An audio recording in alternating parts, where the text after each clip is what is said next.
Alicia, linisin mo ang mga nagkalat sa bandang yon. At dito rin. Ayokong may makikita kung anumang alikabok. Liwanag ba? Utos ng amo ni Alicia. Matanda na ito at may sakit na Alzheimer. Kaya mabilis itong makalimot at magalit. Lalo pat wala na itong kamag-anak, maliban sa pamangkin nitong si Linda na nag-aalaga dito. Mayaman ang matanda, kaya iniisip ni Alicia na kaya lang nananatili ang pamangkin ay para makuha ang pamana ng matanda. Naawa nga siya sa matanda dahil tumanda itong mag-isa. Nabalitaan niya kasing naglayas ang anak nito at hindi na muling nakita. Si Alicia ay nagtatrabaho bilang caretaker at katulong ng matanda sa mansyon. Kaya siya ang palaging inuutusan nito. Nasa edad 80 na ito, kaya halos lumpo na ito sa sobrang tanda. Mahina na rin ang pangangatawan nito. Naka-wheelchair na nga ito habang naglilipot sa bahay.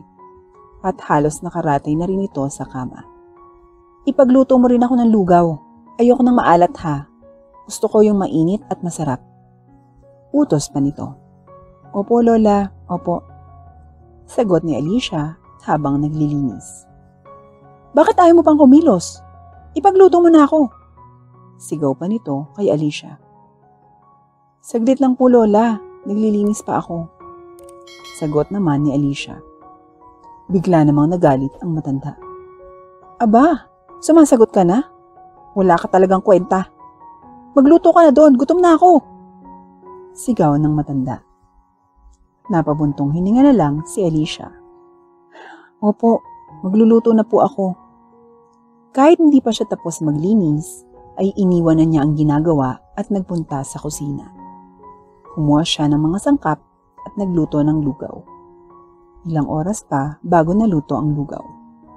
Pagkabalik niya, dala ang lugaw, ay galit na galit ang amo niya. Bakit napakatagal mo?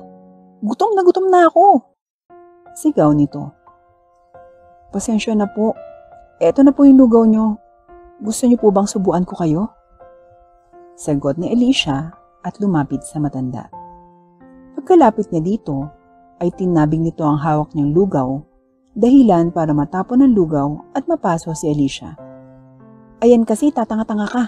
Ayoko na niyan. Lamunin mo yan kung gusto mo. Tsaka, sabi ko, linisin mo yung banda doon. Ang dumi-dumi pa rin, no?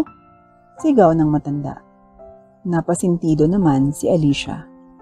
Sumasakit ang ulo niya sa kakasigaw ng matanda. Kung tutuusin, ay hindi madaling alagaan ng matanda.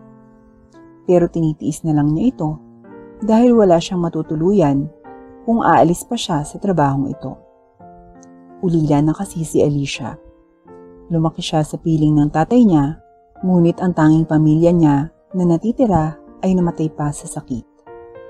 Tanging kwintas lang ang naipamana nito sa kanya dahil mahirap lang din sila. Wala siyang kilalang kamag-anak at wala rin siyang matutuluyan dahil napalaya siya sa bahay ng nirerentahan nila, kaya simula noon ay naghanap na ng trabaho si Alicia para suportahan ang sarili. Nahinto na nga siya sa pag-aaral dahil sa hirap ng buhay. Mabuti na lang, nang makahanap siya ng trabaho bilang katulong, ay pwede siyang manuluyan dito. Ngunit ang kapalit naman ay walang pahingang trabaho. Kahit na pagod na siya, ay nagtatrabaho pa rin siya. Dahil kahit madaling araw man o kahit natutulog na siya, ay ginigising pa rin siya ng amo niya para utusan. Kaya't palagi siyang puyat at walang tulog. Lola, gusto niyo na po bang kumain? Kailangan niyo na po kasing uminom ng gamot. Tanong ni Alicia. Aba, at sino ka para utusan ako? Iinom ako ng gamot kapag gusto ko. Huwag mo akong pilitin. Pero kailangan niyo pong uminom ng gamot para po lumakas kayo. Sagot naman ni Alicia. Nagbago naman ang reaksyon nito. Ganun ba? Sige, pakainin mo na ako.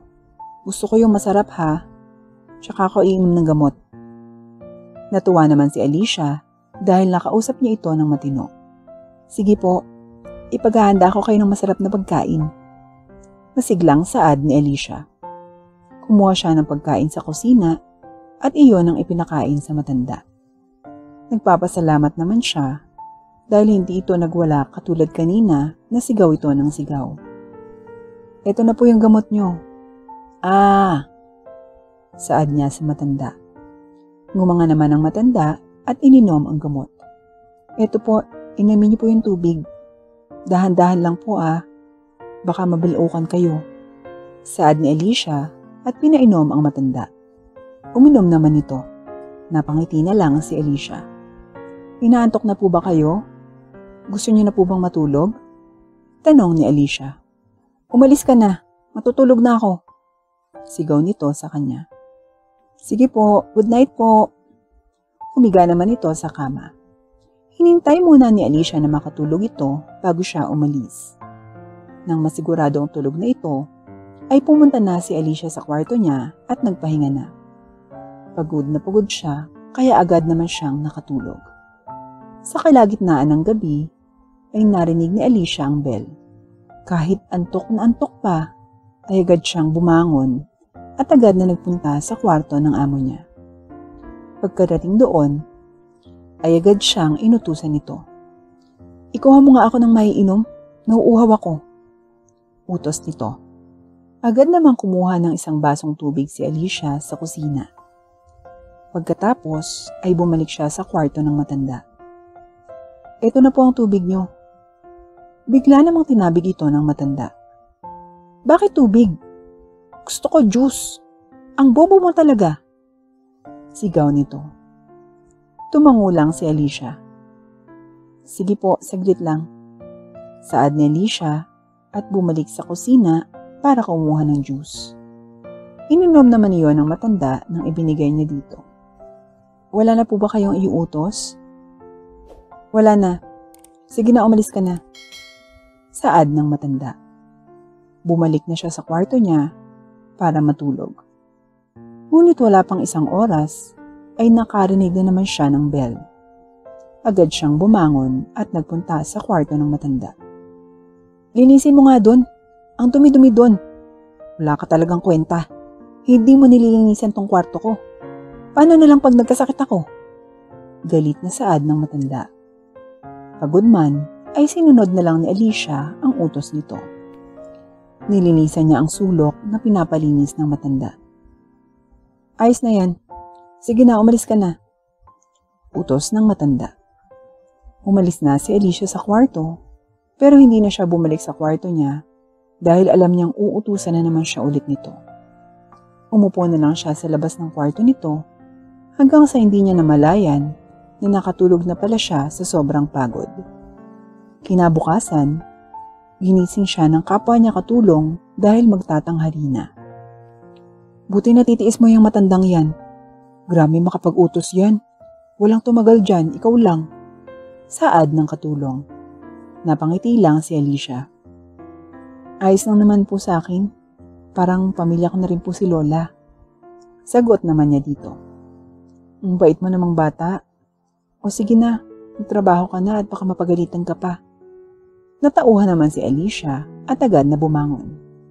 Namalaya na lang niya na nakatulog pala siya sa labas ng kwarto ng matanda. Agad na siyang bumangon at ipinaghanda ng almusal ang matanda.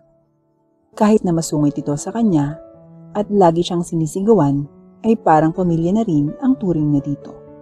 Hindi nga niya maintindihan kung bakit may kakaibang lukso ng dugo siyang nararamdaman kahit alam niyang imposibleng magkamag-anak sila ng matanda. Kahit na lagi itong galit sa kanya, ay iniintindi na lamang niya ito dahil matanda na ito at may sakit pa. Bilang na lang din ang mga nalalabing araw nito, kaya gusto ni Alicia na bago ito pumanaw ay maging masaya ito. Alam niya kasing malungkot ito, kaya lagi itong galit. Naiintindihan niya kung bakit ganito ito dahil wala na itong pamilya. Kaya gusto niyang magsilbing pamilya nito kahit hindi sila magkadugo. Lola, eto na po yung masarap niyong almusal. Kumain na kayo para makainom na kayo ng gamot at para lumakas kayo. Masiglang bati ni Alicia sa matanda. Akala niya ay sisigaw ito, pero tahimik lang itong nakaupo at nakatingin sa kanya. Lumapit ka sa akin. Paano ko makakain yan? Sarkastikong saad nito. Agad namang lumapit si Alicia dito. Gusto niyo po bang subuan ko kayo? Wag na. Kaya ko na ang sarili ko. Wag mo akong ituring na parang isang bata. Pagsusungit nito at nagsimula ng kumain. Pagkatapos niyo pong kumain, inom na po kayo ng gamot ha. Oo, paulit-ulit. Saad nito at nagpatuloy sa pagkain. Ngumiti naman si Alicia. Natutuwa siya na hindi na ito masyadong sinusumpong katulad ng dati. At least ngayon, masungit man, ay mahinahon na ito. Hindi katulad noon na lagi itong sumisigaw. Pasensya ka na ha. Napatingin naman si Alicia sa matanda. O? Tanong ni Alicia. Tumingin naman ang matanda sa kanya. Salamat sa pag-aalaga sa akin, kahit nagmamasungit ako. Tapos lagi pa akong nagagalit sa iyo. Ginagawa ko lang naman po yung trabaho ko, kaya hindi niyo po kailangang magpasalamat. Nahihiyang saad ni Alicia. Pero sa totoo, na-touch siya sa sinabi ng matanda. Hindi niya akalain na magpapasalamat ito sa kanya. Bigla naman siyang niyakap nito. Mahal na mahal kita, apo. Nagulat naman siya sa sinabi nito. Pero naisip niya na baka napagkamalan lang nito na apo siya nito. Niyakap niya rin ito pabalik. Mahal ko din po kayo, Lola. Saad ni Alicia at ngumiti. Walang masyadong iniutos ang amo niya sa kanya, kaya nakapagpahinga muna siya bago bumalik sa trabaho. Bigla naman siyang hinarangan ng pamangkin ng amo niyang si Linda. May katandaan na din ito at nasa 40 na. Ikaw, akala mo ba, hindi ko alam ang binabalak mo? Sumisip-sip ka kay Lola para mabigyan ka niya ng pamana. Ikaw, matuto kang dumugar sa pwesto mo at kilalanin mo kung sino ang binabangga mo. Maliwanag ba? Galit na pagbabanta nito. Tumango na lang si Alicia dahil ayaw niya ng gulo. Mabuti at alam mo, dahil sa oras na kalabanin mo ako, magiging impyerno ang buhay mo. Pagbabanta pa nito at iniwan na siya. Hindi na lang ito pinansin ni Alicia, pero natatakot siya sa kaligtasan ng amo niya dahil mukhang pera nga lang talaga ang habol nito sa matanda. Natatakot siya na baka lasunin nito ang matanda para mapunta ang lahat ng pamana nito dito. Kaya't simula noon ay doble ang ingat at pagbabantay ang ginawa niya para maprotektahan ang matanda. Ngunit isang araw ay bigla na lang itong nagkasakit. Agad itong isinugod sa ospital. Nakaratay na lang ito sa kama. Mataas ang lagnat nito at halos hindi ito makakilos. Si Alicia ang kasama nito habang may sakit sa ospital. Siya din ang nag-aalaga at nagmamalasakit dito. Pasensya ka na sa mga nagawa ko sa iyo, apo. Masaya ko na nakasama kita. Maraming salamat sa lahat. Saad ng matanda. Naluha na lamang si Alicia. Huwag po kayong bibitaw, Lola. Lumaban po kayo. Lumuluhang saad ni Alicia habang hawak ang kamay ng matanda. Pasensya ka na. Pero hanggang dito na lang ako. Mahal na mahal kita. Saad nito. Iyon na pala ang huling salita nito. At doon na ito nahirapang huminga. Tinawag ni Alicia ang mga doktor. Nagbabaka sakaling maisalba pa ang buhay ng matanda. Ngunit ito na ang huli. Hindi na nito kinaya. Naluha na lamang si Alicia sa sobrang lungkot at bighati. Siya ang kasama nito hanggang sa huling hantungan nito. Makalipas ang ilang linggo, pagkatapos mailibing ng matanda, nagulat siya sa isang katok sa mansyon. Nang pagbuksan niya, ay isa pala itong attorney. Nalaman niya mula rito na sa kanya ipinamana ang halos lahat ng ari-arian ng matanda. Ang mansyon, lupa, pera at kumpanya na pinangangalagaan nito. Galit na galit naman ang pamangkin dahil inaasahan nito na sa kanya lahat ipapamana dahil siya lang ang kamag-anak nito na nanirahan at nakisama sa matanda. Ang nasa isip nito ay dapat sa kanya mapunta ang lahat ng ari-arian ng matanda. Maging si Alicia ay hindi maintindihan kung bakit sa kanya ipinamana ang halos lahat ng ari-arian nito, samantalang hindi naman siya kamag-anak nito at isa lamang siyang caretaker at katulong.